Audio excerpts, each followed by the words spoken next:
Hello दोस्तों, अगर आप हरियाणा कौशल रोजगार निगम में लगे हुए हो, कच्चे कर्मचारी हो, हरियाणा के किसी भी डिपार्टमेंट में अडोब बेस पर हो या आउटसोर्सिंग पॉलिसी पार्ट 1 पार्ट 2 या कॉन्ट्रैक्ट बेस पर लगे हुए हो, जी हां दोस्तों, बहुत बड़ा धमाका, बहुत बड़ी खुशखबरी। जी हां दोस्तों, आपके माइंड में क्वेश्चन रहता है कि क्या हमें पक्का किया जाएगा, हमें कब पक्का किया जाएगा। जी हां दोस्तों, मैं जो भी दिखाऊंगा लाइव प्रूफ। अगर आप 5 साल से, 7 साल से, 10 साल से, 12 साल से, 15 साल से या 20 साल से लगातार हरियाणा सरकार के किसी भी डिपार्टमेंट में सेवा दे रहे हो, तो मैं 100% लाइव प्रूफ के साथ दिखाने वाला हूं। आप नियमित 100%। और कहीं मैं आपको एक लिस्ट भी दिखाने वाला हूं जिसके अंदर पेंशन भी हकदार बोल दी गई है हरियाणा पंजाब हाई कोर्ट ने। जी हां दोस्तों, जैसा कि आपने थंबनेल में देख लिया है, हरियाणा 5000 अस्थायी कर्मचारी कोर्ट आदेश लिस्ट, जॉब सुरक्षित पेंशन भी कोर्ट। और जैसा कि आपको इंफॉर्मेशन है, हरियाणा में अब आचार संहिता लगी हुई है और हरियाणा के जो पुराने मुख्यमंत्री लगा लीजिए आप, जो नायब सिंह सैनी ने जो 1,20,000 कच्चे कर्मचारियों की जॉब सिक्योरिटी दी थी, एक अध्यादेश जारी किया था, उसके बाद हरियाणा के अंदर जितने भी कच्चे कर्मचारी है, कहीं ना कहीं उनके अंदर खुशी की तो लहर है, लेकिन उनको सिर्फ इस बात में सस्पेंस है कि क्या इसका बेनिफिट उनको मिल पाएगा, नहीं मिल पाएगा। क्यों? क्योंकि अब इलेक्शन है और इलेक्शन के बाद अगर बीजेपी सरकार आती है तो 100% ये सभी बेनिफिट इनको मिल जाएंगे। लेकिन अगर हरियाणा के अंदर बीजेपी सरकार नहीं आती तो जो नए मुख्यमंत्री आएंगे वो अपने हिसाब से ही सारा डाटा इकट्ठा करेंगे और अपने हिसाब से ही इनको बेनिफिट देंगे। वो कैसे देंगे, किस प्रकार से देंगे, वो उनकी अलग से मानसिकता है या उनका चुनावी जो एजेंडा भी ये लगा लीजिए, या एक चुनावी दाव लगा लीजिए जिससे वो कहीं ना कहीं वोट लेने में कामयाब हो सकते हैं। लेकिन अब मैं आपको दिखाने वाला हूं रेगुलर, बिल्कुल ही लाइव प्रूफ के साथ। अगर हाँ, किसी भी कच्चे कर्मचारी को कोर्ट से कोई भी बेनिफिट मिलता है, वो कहीं ना कहीं हर प्रकार के कच्चे कर्मचारियों के लिए बेनिफिट होता है, क्योंकि वो कोर्ट में उसका कहीं ना कहीं समर्थन करेगा, साथ देगा, वो आपको भी बेनिफिट देने वाला है। अगर आप कौशल रोजगार निगम में लगे हुए हो, कच्चे कर्मचारी हो, अडोब बेस पर हो या किसी भी आउटसोर्सिंग पॉलिसी पर लगे हुए हो, कहीं भी किसी भी कच्चे कर्मचारी को कोई बेनिफिट मिलता है, वो कहीं ना कहीं आप सभी के लिए खुशखबरी होती है। यहां पहले मैं आपको आज की तारीख दिखाने वाला हूं। आप बोलोगे सर ये तो कोई भी पुरानी कटिंग उठा लेते हो आप और कुछ भी दिखा देते हो। यहां पर चंडीगढ़, जी हां दोस्तों, 2 सितंबर पंजाब एवं हरियाणा हाई कोर्ट। जी हां दोस्तों, अब मैं आपको बिल्कुल क्लियरली दिखाने वाला हूं यहां क्या दिखा गया है। यहां पर ये देखिए दोस्तों, थोड़ा इसको छोटा कर लेते हैं। यहां पर ये देखिए, हाई कोर्ट ने हरियाणा सरकार की अपीलों पर 5,000 कर्मचारियों को के लिए पेंशन लाभ देने के लिए कर्मचारियों की अस्थायी सेवा करने का, जो अस्थायी सेवा शामिल करने का सुनाया फैसला। जी हां दोस्तों, ये देखिए दोस्तों, यहां स्कूल में चपरासी की सेवा 3 से 4 घंटे बताते रही सरकार, हाई कोर्ट ने नहीं मानी सरकार की। कहीं ना कहीं सरकार ही इसमें जो कर्मचारियों को नुकसान देने के समर्थन में है। यहां पर हाई कोर्ट ने हरियाणा सरकार की अपीलों पर 5,000 कर्मचारियों के लिए पेंशन लाभ देने के लिए कर्मचारियों की स्थायी सेवा शामिल करने का यह सुनाया था फैसला। अब मैं आपको थोड़ा इसको बड़ा करके दिखाने वाला हूं थोड़ा।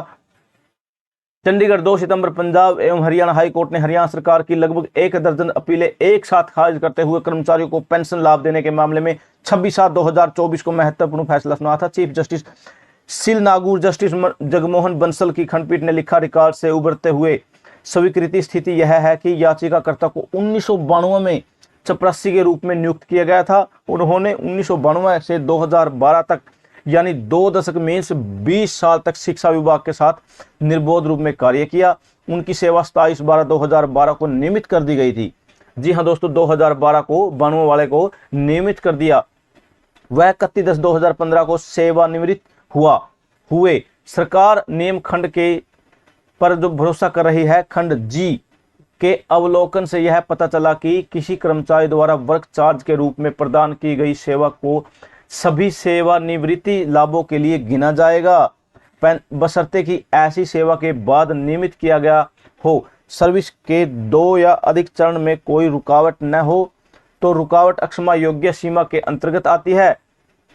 ऐसी सेवा एक पूर्णकालिक रोजगार है, न कि अंशकालिक या दिन का हिस्सा। सरकार का दावा है कि प्रतिवादी अंशकालिक कर्मचारी के रूप में काम कर रहा था।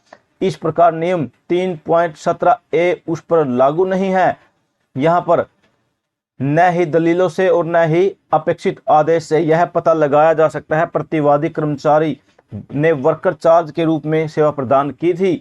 उन्होंने एक ऐसे स्कूल में काम किया है जो साल भर चलता है। यदि यह मान लिया जाए कि प्रतिवादी कर्मचारी को वर्क चार्ज के रूप में नियोजित किया गया था, तब भी उनकी सेवा को नजरअंदाज नहीं किया जा सकता, क्योंकि उसने लगभग 2 दशक तक बिना किसी रुकावट के काम किया था। इस बात पर यकीन करना मुश्किल भी है और बेहद असंभव है कि किसी सरकारी स्कूल में दिन में 3 से 4 घंटे के लिए चपरासी या वाटर कैरियर नियुक्त किया गया हो। जितने समय तक शिक्षक स्टूडेंट विद्यालय में रहते हैं, उतने समय के लिए चपरासी वाटर कैरियर की आवश्यकता होती है। सरकार ने उत्तरदाताओं कर्मचारियों को पार्ट टाइम कर्मचारी के रूप में टैग करके अपनी स्थिति का दुरुपयोग किया है और उनका शोषण किया है। देश में बेरोजगारी जग जाहिर है। 2 दशकों की लंबी सेवा का पार्ट टाइम सर्विस नहीं माना जा सकता। यह प्रतीत होता है कि अपीलकर्ता सरकार ने प्रतिवादियों को 2 दशक तक सेवा ली है और रोजगार की आड़ में उन्हें वेतन व अन्य भत्तों के लिए उनके मूल्यवान अधिकार से वंचित कर दिया। प्रतिवादी की सेवा 2 दशकों के बाद नियमित की गई। उन्होंने बिना किसी रुकावट के काम किया। नियम दिए गए हैं वो यहाँ पर खंड जी खंड 2 यहाँ पर सभी के सभी दे दी गए हैं। कहीं ना कहीं जितने भी कच्चे कर्मचारी हैं कौशल रोजगार निगम में लगे हुए हैं, उन सभी को लिए बहुत बड़ा धमाका। यहाँ देख लेते हैं। जिले सिंह मामले में हाई कोर्ट की सिंगल बेंच डबल बेंच ने फैसला सुनाया। सरकार सुप्रीम कोर्ट गई तो अपील खारिज हो गई।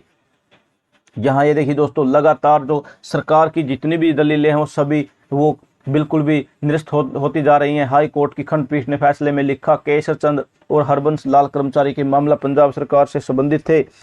जिले सिंह मामला हरियाणा सरकार के कर्मचारी संबंधित था, जो इस न्यायालय के सामने विचार के लिए आया था। सिंगल बेंच ने 17/3/2015 को प्रतिवादी राज्य सरकार को निर्देश दिया था कि याचिकाकर्ता के केस पर विचार किया जाए और पेंशन लाभ रिलीज किए जाए। सरकार ने इस पर अपील दायर की। डबल बेंच ने 18/3/2016 को हरियाणा सरकार की अपील खारिज कर दी। अदालत ने बताया था कि कर्मचारी को वर्ष 1996 में वर्क चार्ज के आधार पर नियुक्त किया गया था। उनकी सेवाओं को उस पर लागू नियमितीकरण नीति के अनुसार 24/5/2013 को नियमित किया गया था। यह सुझाव देने के लिए रिकॉर्ड पर कुछ भी नहीं है कि कर्मचारी की सेवा का भुगतान कॉन्टिजेंसी अक्षमा कैसे किया जा रहा है। कोई कारण नहीं है कि कर्मचारी को इतने लंबे समय तक रिटेन बनाए रखे जाए। राज्य ने इसे एलपीए में एक समीक्षा आवेदन की प्राथमिकता दी, जिसे दिनांक 29/10/2022 के आदेश तक अत्यधिक देरी के कारण खारिज कर दिया। हरियाणा राज्य ने सुप्रीम कोर्ट के समक्ष 2017 की एलपीए संख्या 6069 को भी प्राथमिकता दी, जिसे देरी के आधार पर 13/9/2019 के आदेश के तहत खारिज कर दिया। जी हाँ दोस्तों, कहीं ना कहीं इनके लिए जो भी अच्छी खबर आती है वो कहीं ना कहीं सभी के लिए ही बेनिफिट देने वाली है। थैंक यू दोस्तों, नमस्कार दोस्तों।